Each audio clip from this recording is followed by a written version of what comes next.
That's a sound you do not want to hear. Hello, welcome to my channel. In this video segment, I'm going to show you how to test and check for a bad alternator on a DT466 2002 model. Now, the first thing you want to do, you want to make sure you have a bad alternator. What we're going to do, we're going to come over to the driver's side of the vehicle. We're going to remove the battery cover.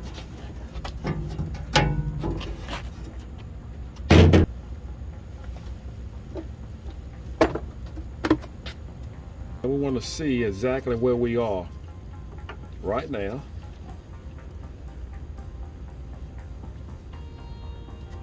Put one on the positive, one on the negative. And we are at 11.6, and you need at least 12.3 to 12.6.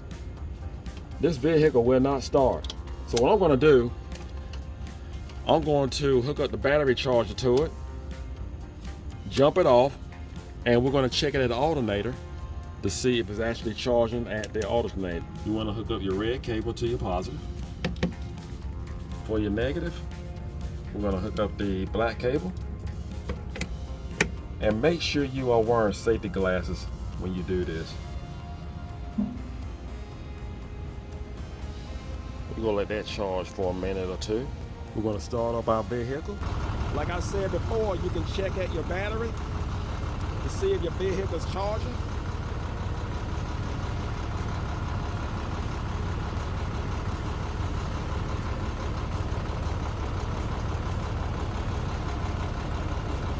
Nope, we still have the same. It's always a good idea to check your voltage at your alternator too as well, because you could have a bad connection from your alternator to your battery.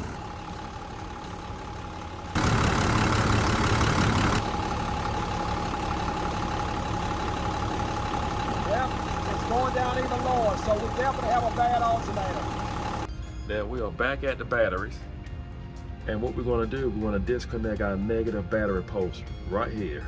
And just by removing that post, that will kill all the power to both batteries. Again, make sure you are wearing your safety glasses. That is very important. You need a 9/16 or 14 millimeter.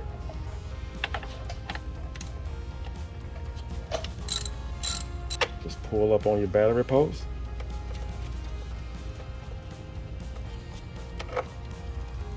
Now we're back on the right side of the vehicle.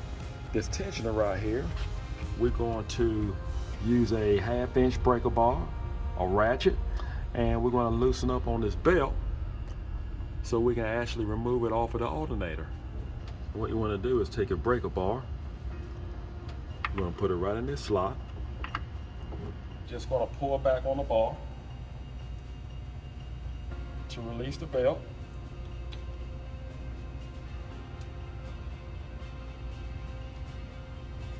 And if you want to, you can just leave the bar up there. We actually have 2 wires in the back to remove. This is our ground, and a bolt holds it in place. Now we're going to remove the positive, the hot wire, and we're going to need a 7/16 to remove that. Now what we're going to do, we're going to remove the bottom bolt and the top bolt. We're going to need a 3/4 wrench. You're going to need 2 of them. Well, we had the bottom bolt loose. I can just go ahead and pull that out.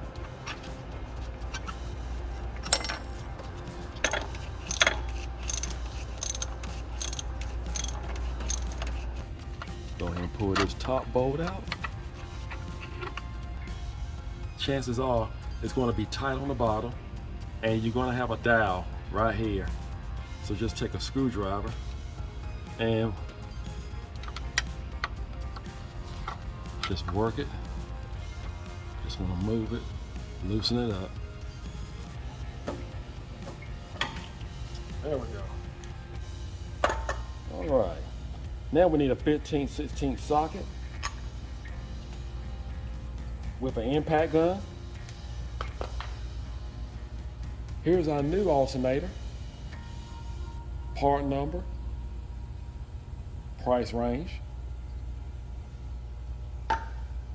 what we're going to do is remove the pulley off our current alternator and put on our new alternator.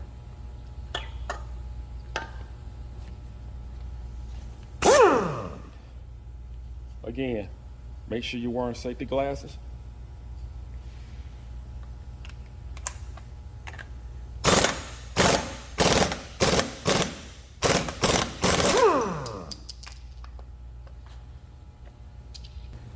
Now sometimes these pulleys just fall right off. I'm just going to take a hammer.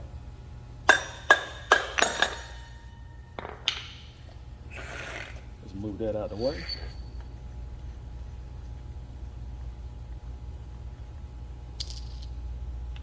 Now this shaft nut, it says to tighten this shaft nut down to 70 to 80 foot-pounds.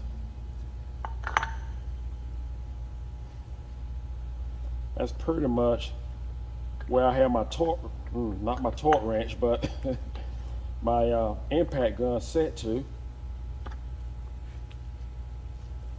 Now you don't want to use this nut to force the pulley down, and you don't want to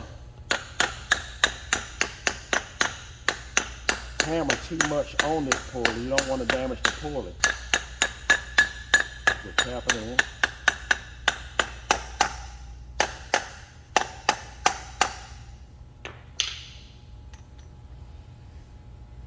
Install our nut. Because I know my impact gun, I have it set to right at 70 foot-pounds.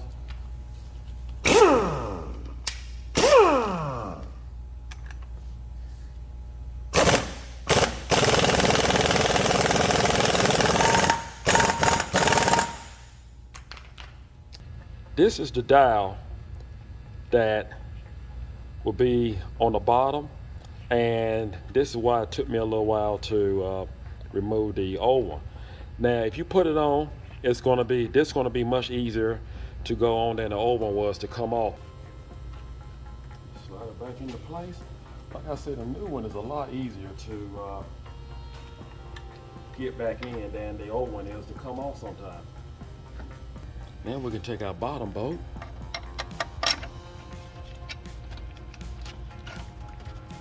Put on our nut. We're on the top one. And keep in mind we have threads on this end. We have our top bolt and our bottom bolt tightened.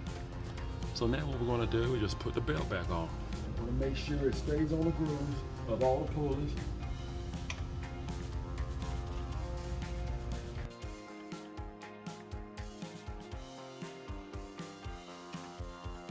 I got both of the wires reconnected, the ground and the hot wire.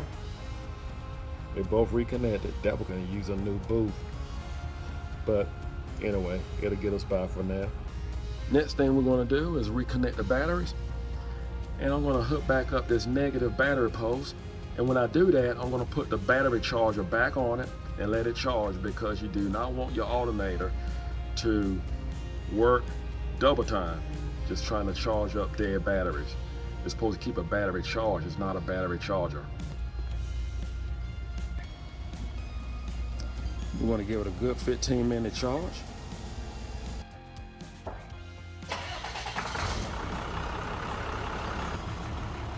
see what we have now.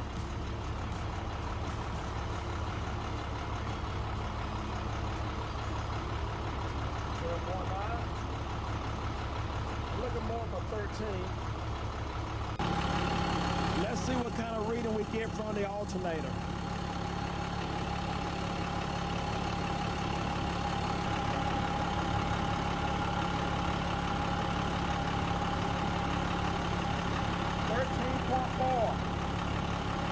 That's the reading we get from the alternator. Well, that's all it takes to change your alternator on your DT466. Now, I'm glad this happened on my video. Now, if you notice at the batteries, I had 12.9. That was all I could get out of those batteries, because the old alternator actually drained down those batteries so low that that's the best I can get out of. Now, some dealerships will not replace an alternator without replacing the battery. Now when I went to the alternator, you saw I got 13.4. So the alternator is fine. It's just you do not want the alternator to struggle to try to keep the batteries, old set of batteries going. So what I'm going to have to do with this vehicle, I'm going to have to replace a set of batteries. That's all that's left. But besides that, we good to go. I'm glad that happened on this video. Do not forget to subscribe. Take care, and God bless.